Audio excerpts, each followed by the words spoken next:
Salam, bugün sizin üçün xüsusi bir dərin araşdırma hazırlamışıq və nə yalan deyim, bugünkü mənbə biraz qeyri-adidir. Bəli, həm də çox qeyri-adidir. Düzdür. Çünki sizdən gələn və bugün araşdıracağımız mənbə cəmi 7 sözdən ibarətdir. Bəli, cəmi 7 söz. Cümlə belədir. İslam Bazarganov Albaniyada Avropa çempionu oldu. Vəssalam. Vəssalam. Yəni biz adətən qalın hesabatlar, uzun məqalələr filan incələməyə öyrəşmişik, amma bu dəfə missiyamız elə bu 7 sözün altındakı mənanı aydınlaşdırmaqdır. Gəlin görək, niyə bu qədər qısa məlumat bizim üçün belə böyük əhəmiyyət kəsb edir? Bilirsiniz, burada ən maraqlı tərəf odur ki, mənbə bizə ümumiyyətlə heç bir arxa plan vermir. Birbaşa yekun nəticəni deyir. Amma o nəticədəki ifadəyə bir diqqət edin, Avropa çempionu. Yəni bu sadəcə yerli, sıradan bir yarış deyil də. Ay sağ ol, biz sıradan bir qələbədən danışmırıq. Bu titul bütün bir qitə miqyasında rəqabəti üstələmək və ən yüksək zirvədə qərarlaşmaq deməkdir.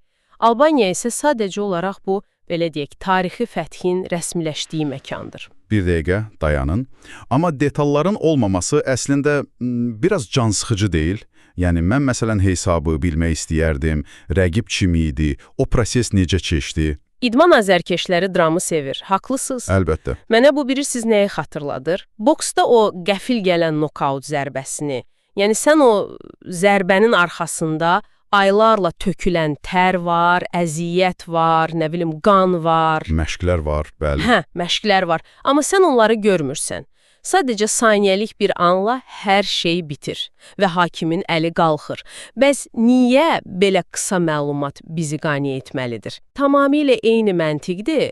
O, nokaut kimi yaddaşımıza həkk olunur. Niyə bizi qane edir məsələsinə gəldikdə isə, baxın, burada psixologiyanın maraqlı bir tərəfi var. Bugün insan beyni kognitiv yük deyilən bir şeylə, yəni çox ciddi bir problemlə mübarizə aparır. Hər tərəfdən dayanmadan məlumat gəlir də bizə. Dəqiq. Gün ərzində davamlı səs-küy içindəyik.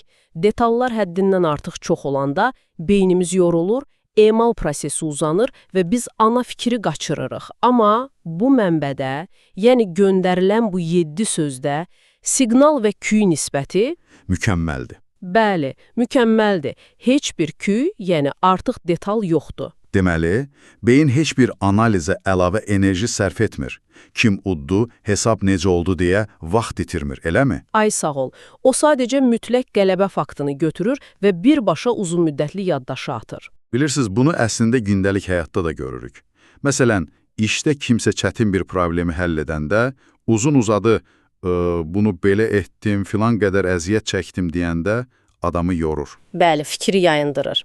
Amma sadəcə gəlib iş həll olundu deyəndə o adam sənə necə deyərlər? Daha inamlı, daha güclü görünmürmü? Əlbəttə, əgər uzun izahata ehtiyac yoxdursa, deməli nəticə özü kifayət qədər qüdrətlidir. İslam Bazarganovun hekayəsində də budur. Prosesi axtarmağa ehtiyac qalmır.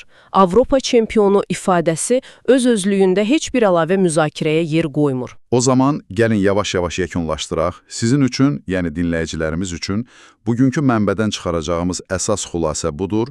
İslam Bazarganovun Albaniyada Avropa çempionu olması şəxsi məlumat bazanıza lazımsız təfərrüatlardan təmizlənmiş, xalis bir uğur qeydi kimi düşməlidir. Heç bir bəhanə, lüzumsuz hekayə yoxdur. Yalnız və yalnız sırf qələbə var və bu, məncə, indiki sürətli məlumat dövründə informasiyanı həqiqi biliyə çevirməyin ən təsirli yoludur. Mütləq. Və bu yerdə sizi kiçik, amma düşündürücü bir son fikirlə tək buraxmaq istəyirəm. Baxın, bizə göndərdiyiniz bu 7 sözlük xəbər bizə sübut edir ki, əsl uğur özü üçün danışır. Görəsən, tarix boyu qeydə alınan ən böyük nailiyyətlərin hamısı məhz bu cür qısa və kəsərli cümlələrlə yaddaşlara həkk olunmurmu? Yuli Sezarın o məşhur sözü yada düşür. Tam yerinə düşdü. Qədim Romalıların o məşhur ifadəsini xatırlayın. Gəldim, gördüm, qalib gəldim. Cəmi 3 söz. Bəlkə də əsl böyüklüyün sadəcə olaraq çox sözə ehtiyacı yoxdur. Vaxtınızı ayırıb bu fərdi informasiya təhlilimizdə bizimlə birgə olduğunuz üçün sizə təşəkkür edirik. Sağ olun, növbəti mövzularda görüşərik. Növbəti dərin araşdırmalarımızda görüşmək ümidi ilə.